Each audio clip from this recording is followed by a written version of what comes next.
Maayong udto gikan sa Solar News Channel Manila. Ako si Menchu Antigua Makapagal.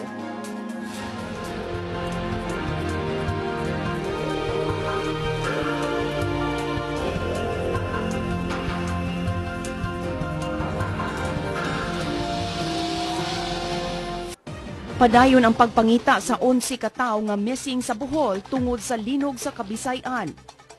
Gihimakak ni Maribojoc Mayor Leoncio Evasco Jr. ang giingong politika sa pagpangapod-apod sa mga relief goods sa ilang lungsod. Misaka ang presyo sa lana karong adlaw apan walay labot ang Sugbo ug Bohol. Ug ugma na ang bunyag sa ikatulo sa linya sa British throne, Prince George. Gawa sa Davao City ang lalawigan sa Leyte mutuno sab sa ilang financial assistance ug relief goods ngadto sa lalawigan sa Bohol nga nagrabihan sa linog sa miaging semana. Si Wilmark Amazona sa detalye. Wilmark. Menchu, personal nga itunol sa mga opisyales sa lalawigan sa Leyte ang hinabang ngadto sa kadagkuan sa Bohol. Matod ni Leyte Vice Governor Carlo Loreto, gawa sa financial assistance mohatag sabang lalawigan og relief goods. Gipasabot ni Loreto nga kabahin kini sa responsibilidad sa lalawigan pagtaban sa silingang probinsya panahon sa kalisod. Si Leyte Governor Leopoldo Domenico Pitilla nakilayon karon sa National President sa League of the Municipalities of the Philippines, Mayor Leonardo Javier sa Javier Leyte, alang sa mga panginahanglan sa mga biktima sa linog. Bisan tuod nalakip ang lalawigan sa Leyte sa natayog sa magnitude 7.2 nga linog sa miaging semana, apan wala kini makaangkon og padaot. Duha lang ka oras biyahe unang Bohol gikan sa Leyte kung ari agion sa bato og lungsod sa Ilongos. Gawa sa provincial government sa Leyte himusab sa ilang fundraising campaign ang Archdiocese of Palo. Nagsugod kini sa misa ni atong Domingo nga gidumala ni Archbishop Chad Du. Tangkuban ang Archdiocese of Palo sa mga probinsya sa Samar Islands, Biliran Province o Leyte Province gawas sa pila ka lungsod sa 5th District. Menchu. Daghang salamat, Wilmark Amazona reporting gikan Tacloban City. Nangandam sab ang probinsya sa Lanao del Norte sa susamang insidente sa linog sa Kabisayan. Si Cheng Ordonez sa detalye. Cheng? Menchu, mihimo karon sa ilang reassessment ug drafting sa bagong action plans ang probinsya sa Lanao del Norte aron kalikayan ang igong kadaw sa mga katalagman sama sa linog nga migo sa Kabisayan. Gibansay-bansay sa Philippine National Red Cross ang mga municipal coordinators ug volunteers gikan sa Provincial Emergency Response Unit sa probinsya. Matod ni PNRC Lanao del Norte Chapter Administrator Leonardo Ruiz, ang mga coordinators ug volunteers mao'y dunay dakong kasayuran kalabot sa pagsanta ug pagpugong sa dugang kadaot sa mga umaabot nga disasters.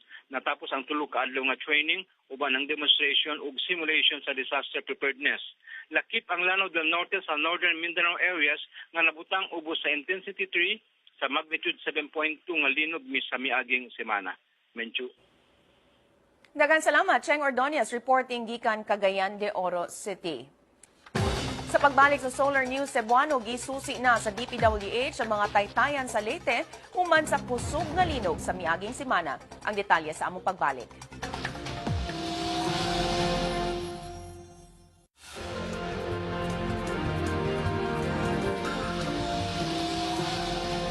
Misaka ang presyo sa lana karong adlaw. Mipasaka ang kumpanya ang Petron, PTT, Shell ug Total sa ilang presyo sa gasolina ngadto sa 20 centavos matag litro. Mipasaka sab ang Petron ug Shell sa ilang kerosene products ngadto sa 35 centavos matag litro. Ang pagsaka sa presyo tungod sa paglihok sab niini sa international oil market. Hinuon wala gipatuman ang pagsaka sa presyo sa lana sa mga probinsya sa Bohol ug Cebu nga naigo sa linog ni adtong miaging semana.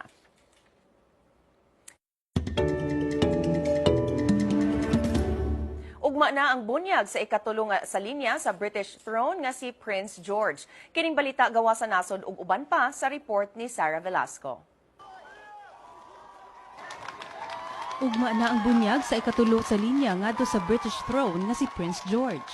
Sigon sa Duke ug Duchess sa Cambridge nga sila Prince William ug Kate, himoong pribado ang seremonya sulod sa St. James Palace nga mulungtad lang sa 45 ka minutos. Talagsaon ug karong langsay sa royal tradition ang wala paggamit sa music room sa Buckingham Palace. Matod nila ni Prince William ug Kate, buot nila nga yanog ilaha lang sa pamilya ang selebrasyon sa bunyag ni Prince George. Kinibisan pa man nga labing gipaabot sa katawhan ang bunyag sa ilang anak. Kay nung duman nga ingrande ang selebrasyon sa bunyag ni Queen Elizabeth, kinsa apuhan ni Prince William nga gitambungan sa libuan ka mga turista. Ang bunyag ang labing una sulod sa usa ka gatos ka tuig nga ang upat ka henerasyon sa royal family balitratuhan og dungan. Mao sila si Queen Elizabeth, iyang anak nga si Prince Charles, Prince William ug Prince George. Sa Russia, dili mo menos sa unom ka tawo ang patay human gipabuto sa gingong babay nga suicide bomber ang usa ka bus nga nagbiyahe sa syudad sa Volgograd. Matod sa mga investigador, 32 ang samdan, unom niini ang nagrabihan. Giila sa otoridad ang suspect nga si Naida Asiyalova, 30 anyos nga taga Dagestan. Gituhang asawa sa usa ka Islamist militant ang suspect. Gingong miyembro sab si Asiyalova sa gitawag nga Black Widows nga muhimo og mga pagpangataki aron manimalo sa mga Russian security forces nga gingong mipatay sa ilang mga bana. Giisip sa otoridad nga labing dako ang huling pagpamomba sulod sa tulo ka tuig. Nabala kasab ang mga otoridad sa Russia tungod kay nangandam na sila isip host sa Winter Olympics sunod tuig. Sarah Hilomen Velasco, Solar News. Aniya na ang front pages sa mga pamantalaan sa Sugbo. Sa Sunstar Cebu, mihatag ang Davao City Government og 18 million pesos alang sa mga biktima sa linog sa Bohol ug sa Sugbo. Sa Sunstar Superbalita, nanawagan si Cebu Archbishop Jose Palma ngadto sa katawhan nga mag-ampo ug magkalma nunot sa mga text nga mikatap bahin sa giingong mas kusog nga linog. Sa Cebu Daily News, gibutyag sa PHIVOLTS nga wala na'y mas kusog nga linog nga mutay-og sa Kabisayan human sa magnitude 7.2 nga linog sa miaging semana. Og sa The Freeman, walay klase sa Sugbo kutob Nobyembre 3 nunot sa linog nga miigo sa miaging semana.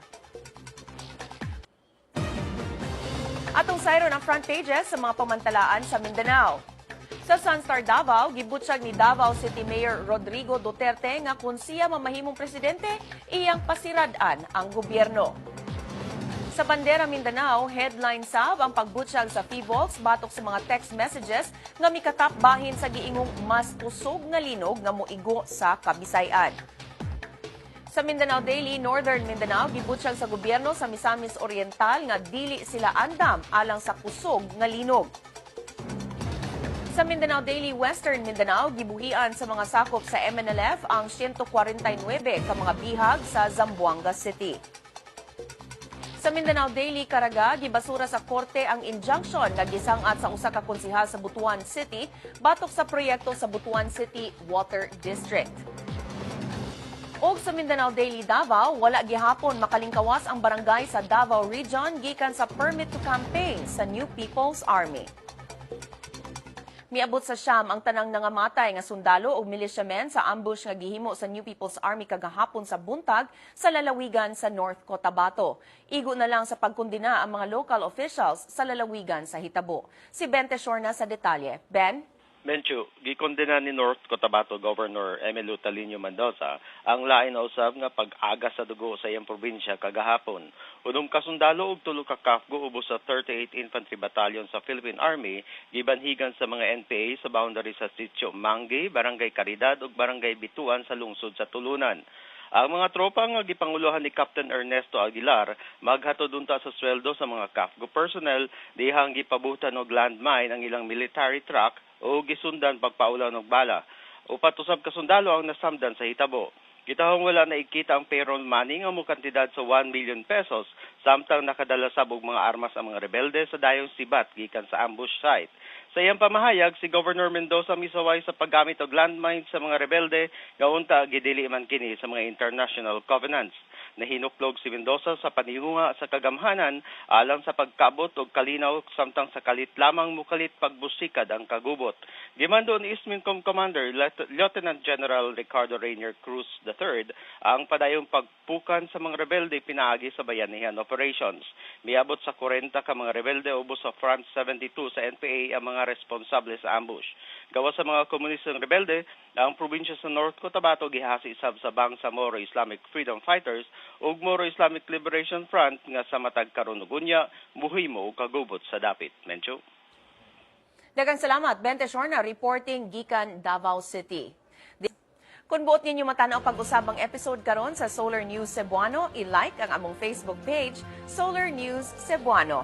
Bisitahi sabang among website, www.solarnews.ph. Alang sa inyong mga sugyot o komentaryo, mahimo sab ninyo kining i-email sa solarnewscebuano@solartv.ph. Ug mao kadto ang Solar News Cebuano hangtod ugma puhon. Ako si Menchu Antigua Macapagal. Daghang salamat ug maayong hapon.